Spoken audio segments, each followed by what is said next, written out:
Many in the weather community are part of an organization that has been advancing science and serving society for 100 years.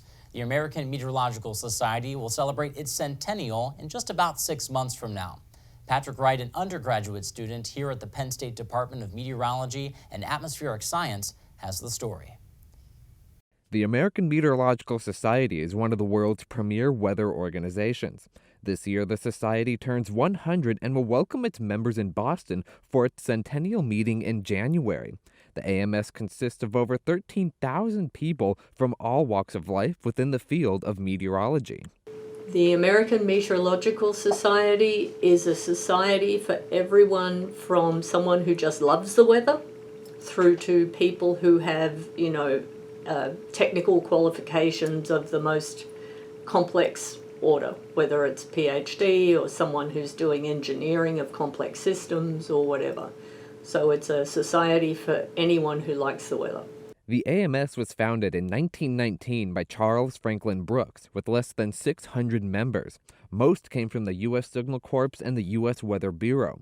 Fast forward to the 1940s, the field of meteorology saw significant advancement, especially after World War II, when meteorology played a pivotal role in military operations. Since then, the industry nearly reinvented itself into what it is today. The AMS was at the forefront of these changes by stoking dialogue among its members and giving a platform for the science to reach the public. We have people inventing instruments, we have people doing forecasts, we have people doing things right at the interface with all different aspects of society, and so that whole arc is something that no other scientific community do. With such a broad spectrum of work being done and people within the society, the next 100 years presents unique challenges, which all center around bringing the weather enterprise together, publishing research, and continuing public and government outreach and education about the weather, water, and climate communities. One of the imperatives for a scientific society is to speak the truth. And one of the ways we decide, what we will say is that we have so many members with many diverse experiences and with many diverse perspectives. And as scientists, we debate and we come up with what we think is the best possible information of the day.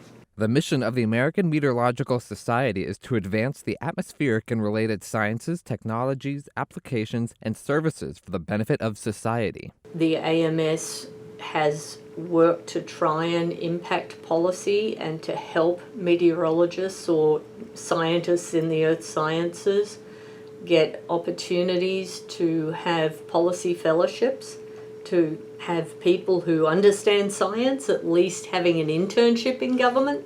Members of the society help advise all levels of government, ranging from mayors to governors across the country, even sending letters to policymakers at the federal government when warranted based on comments or positions held that may not be supported by the science, backed by years of intense research and debate within the scientific community. We also try and highlight critical elements of weather, water, and climate that are going to impact society. And one of them, of course, is climate change, but there are many others that we need to work with other communities to make progress to help society. Some of the major focuses at the start of the AMS's second century include improving the computational power of the weather enterprise by using artificial intelligence to better sort the large amounts of data coming in from observations from satellites and ground observations like radar and general pressure and temperatures.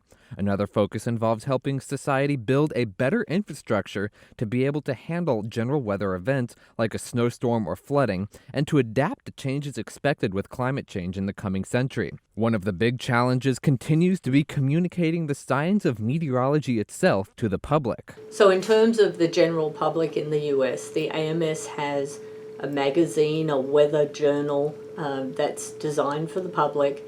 We have things like WeatherFest, which is really kind of a come and try it out and really be hands-on about weather, that's at the annual meeting each year.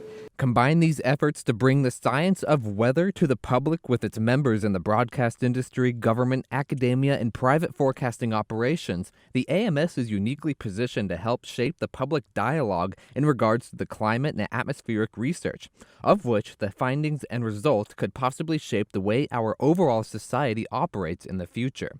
The findings of the last century within the weather industry and AMS continue to shape our lives today and in the coming years. And so I want to see the AMS contributing to the science and to society. So the theme of the centennial annual meeting is AMS past, present and future, linking information to knowledge to society.